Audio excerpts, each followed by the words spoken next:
Saludos, ¿cómo están? Bienvenidos a un nuevo video más de Historias y Relatos. En esta oportunidad traigo un pequeño artículo acerca de nombres y apellidos, que me pareció interesante y espero sea de tu agrado. De antemano te invito a compartirlo y claro, suscribirte para que sigas disfrutando más de este tipo de videos. Pero veamos si...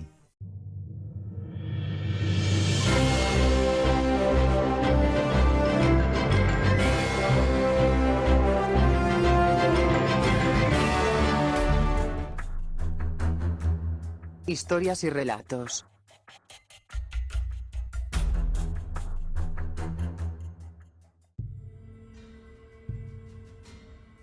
¿Alguna vez te has preguntado de dónde viene tu apellido? ¿Cuál es su antigüedad y de qué región procede? Pues yo sí, y claro, en internet existen diversas páginas donde pueden identificar registros de procedencia del mismo, en sus diferentes idiomas o incluso por sonidos fonéticos. Sin embargo, una cosa queda clara al principio, y es que en los comienzos de la antigüedad no existían los apellidos, y lo más parecido a tener uno era cuando después de tu nombre incluías el de tu padre y el de su padre y así hasta nombrar ciertos antepasados de tu árbol genealógico. Pero esto no siempre fue así. En las distintas regiones, y más difícil aún, si es que crecías huérfano en un difícil mundo. Tomemos como ejemplo la Biblia. Los personajes del Antiguo y Nuevo Testamento eran conocidos por sus nombres. Así tenemos a Abraham, Moisés, Pedro, Juan, Mateo, Jesús, María y José. No encontrarás un Jesús Heredia o Pedro Pérez, pero seguro unos nombres se te vienen a la mente, ¿verdad? Como el de Judas Iscariote o Judas Tadeo. Pero para tu información, estos no eran apellidos, sino apodos o sobrenombres. Iscariote, por ejemplo, se sostiene que era una variación de la palabra latina sicarius, que significa hombre de la daga, aunque lo cierto es que ese apelativo al parecer le fue puesto después para diferenciarlo, y Tadeo era arameo antiguo, que significaba valiente de pecho robusto, pero ya se va entendiendo. A medida que la población iba creciendo, más y más personas en un mismo lugar podían tener el mismo nombre y por eso iniciar confusiones cada día. Si estabas trabajando y te encargaban llevar el mandado a Juan, ¿pero cuál Juan?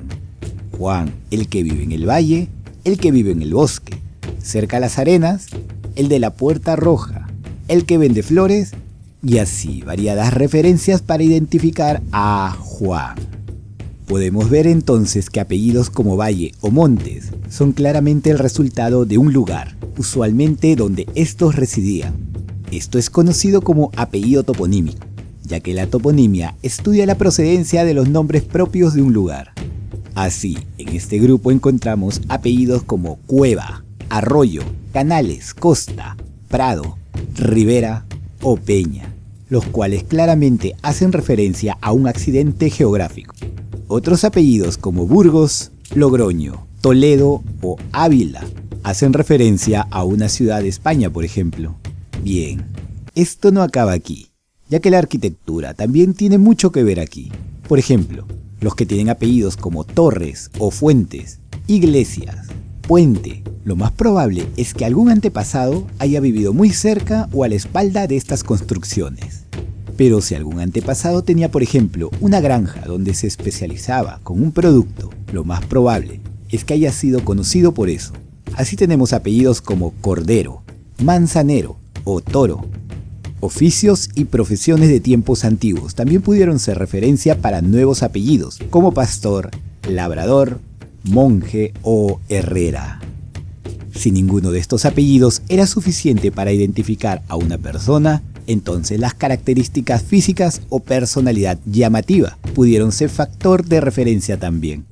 Así tenemos apellidos como Delgado, Soltero, Calvo, Rubio, Moreno, Alegría y Cortés.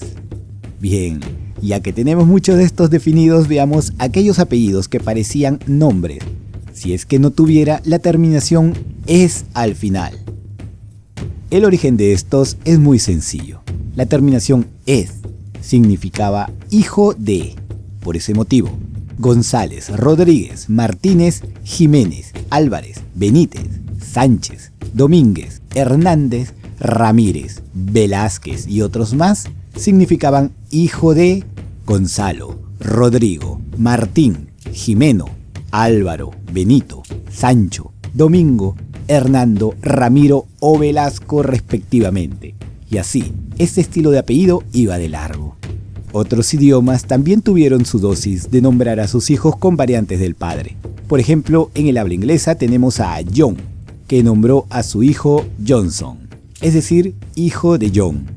En el escocés, MacArthur significaba hijo de Arthur. En el italiano, Martini era hijo de Martín, para nombrar unos cuantos. Cuando la idea de propiedad fue creciendo en la Edad Media, la idea de los apellidos ya no solo sirvió para diferenciar personas, sino identificar posesiones y dejar herencia, logrando consolidar familias en este proceso. ¿Y tú, qué apellido tienes con el que se te hubiera podido identificar en el pasado? Espero que les haya gustado este video mostrando estas curiosidades humanas. Por lo pronto nosotros seguiremos buscando más información, referencias y videos parecidos para compartirlos a ustedes. Muchas gracias por seguirnos.